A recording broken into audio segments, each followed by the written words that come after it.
Fala, fiel! Esse é o canal Alerta Alvinegro. Aqui você fica por dentro das notícias, novidades e polêmicas envolvendo o Timão. Então, não se esqueça de se inscrever para não perder nada. Não adiantou de nada. Vamos então com o Rafael Valente, porque agora eu quero ver. Se tem alguém que não dorme, é o setorista do Corinthians. Com as informações, Valente, tenta, por favor, não tomar até 1 da tarde, que é quando acaba o programa, atualizando tudo do Timão, por favor. Fala Mari, fala Bruno, amigos do estúdio, fã de esporte. Pois é, o Corinthians, assim, notícia boa no Corinthians, infelizmente para a torcida do Corinthians virou artigo de luxo, né, Mari? E da derrota para o Palmeiras na segunda-feira para hoje, que é o jogo contra o Vitória na Neoquímica Arena, parece que passou um mês, assim, de tanta coisa que aconteceu, mas na verdade foram só 2 dias, né? Eu vou tentar dar uma geral no principal, assim, e se vocês tiverem dúvidas, alguma coisa, vocês até me perguntam. Mas o Corinthians enfrenta o Vitória hoje, o Corinthians tem só 9 pontos, então é crucial vencer hoje. Até porque o Vitória é o primeiro time fora da zona de rebaixamento. Só que o detalhe é que mesmo vencendo, o Corinthians não sai da zona de rebaixamento. Ele até alcança o Vitória em pontos, né? Fica com 12. Só que o Vitória tem 2 triunfos a mais, que é o primeiro critério de desempate. Então o Corinthians não consegue sair. Mas tem que vencer. E vou até te falar que esse é um dos problemas que estão na lista do time corintiano, porque tem muitos outros. A começar pelo técnico. Quem comanda o time hoje é o Rafael Larucci, que ele só fez um treino com o time titular, que foi ontem no caso. Ele que em fevereiro foi contratado para comandar o time sub-17. Semana passada foi promovido para o time sub-20 e agora tem que lidar com essa pressão de estrear e precisar vencer. Enquanto isso, quem também está pressionado é a diretoria de futebol, que continua buscando ali um treinador para pelo menos conduzir o Corinthians até o final do ano, e está com muitas dificuldades, né? Como a gente informou ontem ao longo de toda a programação, são 2 nomes que estão na mesa nesse momento. O Fábio Carille, do Santos, e o Ramon Dias, que treinou o Vasco até abril, saiu do Vasco em abril ali, após uma crise, resultados ruins e tudo. Eu vou dar mais ou menos um resumo de cada um dos dois, porque assim, são muitos detalhes, né, que dificultam a gente dizer qual que está mais próximo de acertar. Começando pelo Carille, o Corinthians não falou objetivamente com o Carille.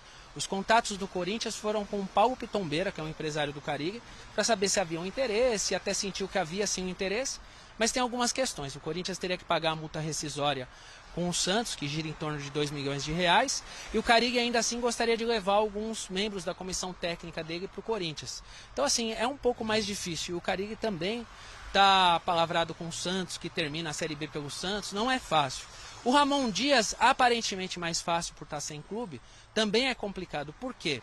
Ele saiu do Vasco no final de abril, mas ele ainda tem um contrato em vigor com o Vasco, porque ele discute. Para o Ramon Dias, o Vasco tem que pagar a rescisão. Para o Vasco é o Ramon Dias que tem que pagar a rescisão. Então o contrato está em aberto, está registrado na CBF. Se o Corinthians quiser fechar com o Ramon Dias, que até tem interesse em vir, talvez vai ter que meter a mão no bolso para pagar essa rescisão. Os companheiros, né, nossos companheiros jornalistas lá no Rio, chegaram até a noticiar que seria de 15 milhões de reais. Então assim, não é fácil. O assunto financeiro é delicado aqui no Corinthians. E aí vem uma terceira informação, né? Ontem 2 jogadores não treinaram, que foram o Gustavo Mosquito e o Arthur Souza. Eles não apareceram no CT Joaquim Grava e entraram na Justiça do Trabalho cobrando fundo de garantia atrasado e pedindo a rescisão contratual. O Corinthians encaminhou o assunto para o departamento jurídico, até porque o Corinthians vinha quitando esses atrasos e esperava resolver com eles. E para finalizar, como eu disse, esses 2 dias que parecem para o corintiano 2, 3 meses, na madrugada de quarta-feira, na festa de despedida do Carlos Miguel, o atacante Pedro Henrique se envolveu em um acidente com um carro, saindo ali de um condomínio de luxo ali na cidade do Arujá, que é aqui na região metropolitana de São Paulo. Ele acabou atingindo o portão de uma residência, tentou até sair do local, depois voltou. Enfim, o caso foi parar na polícia, o boletim de ocorrência foi aberto como tentativa de fuga, dano patrimonial, possível embriaguez no volante e até ameaça corporal. Então não está fácil, como eu disse, virou artigo de luxo. Para o corintiano, notícias boas do Corinthians esse ano, Mari, Bruno e amigos. Valente, obrigada aí pela sua tentativa de trazer e dar um parecer pro torcedor. As imagens aí do Pedro Henrique que foram divulgadas, que não tem a menor graça, que coloca a vida de muita gente em risco. E aí eu não estou falando nem ele como atleta e o compromisso com a saúde dele e com o Corinthians, mas que vidas de pessoas inocentes também são colocadas em risco quando alguém faz esse tipo de comportamento que é crime, né? A gente está falando de beber e dirigir caso seja comprovado toda a parte ali do bafômetro, da parte da polícia, mas que pelas imagens ali era uma condição muito ruim que o jogador poderia ter colocado não só a vida dele, mas como de outras pessoas nesse caminho. Eu ia falar assim... E você não está falando nem sobre aproveitar ou não o momento de folga do atleta, né? Não, ele tem total direito de curtir a vida dele, tomar a cervejinha dele, se tiver embriagado ou não, tomar um porre, faz parte. A nossa problemática aqui é o carro nessa conta. É o carro nessa conta. Bom, vamos lá. O Corinthians, como o Valente disse, artigo de luxo, falar sobre notícia boa, sobre a situação dos jogadores ou dos treinadores. Fiquem à vontade, temos tópicos para a gente selecionar. Por favor. Ramon Dias ou Carille, Mari? Que difícil, assim, os dois envolvem a questão financeira para o Corinthians.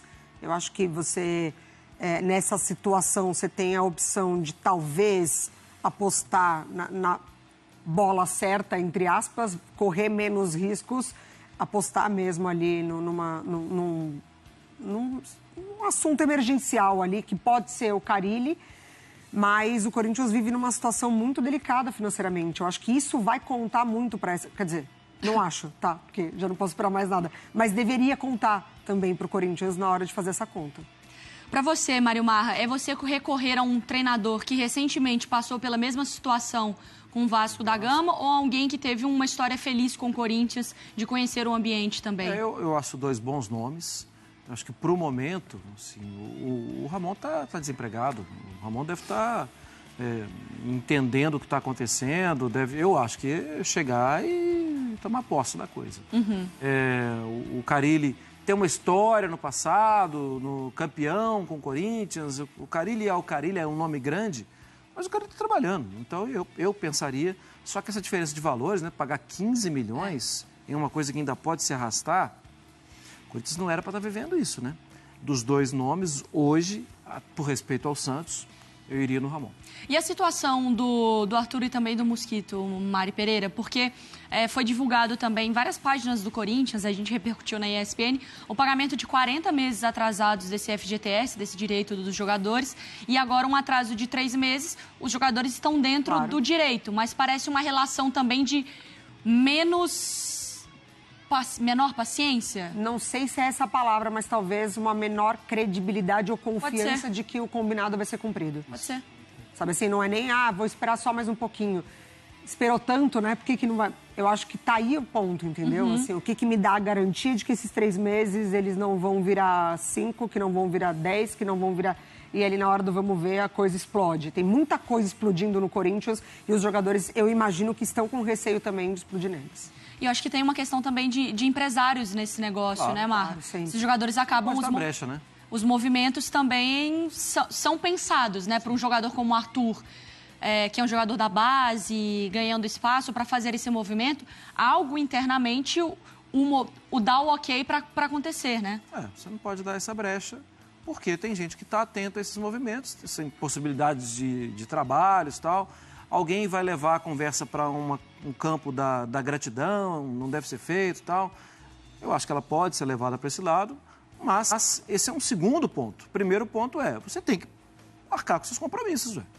Tem que pagar tudo em dia, tem que...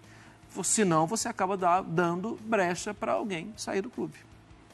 E falar em perder alguém não está nessa conta do Corinthians nesse momento, né, Mari? Não. Mas já tá quase que sendo uma realidade. Sim, perde ou por janela, perde ou por atraso, perde ou na justiça. E agora, assim, vai para o interino que chega para assumir uma base, aí já sobe para tapar um buraco do sub-20. Porque o Danilo sai, né? Porque o Danilo sai, já remaneja tudo ali. E o novo treinador que chegar vai ter muita questão para resolver. E aí quando o torcedor olha para a tabela de classificação, ele fala, cara, não dá nem para preocupar só com a parte... extra-campo, tem muita coisa dentro de campo errada também.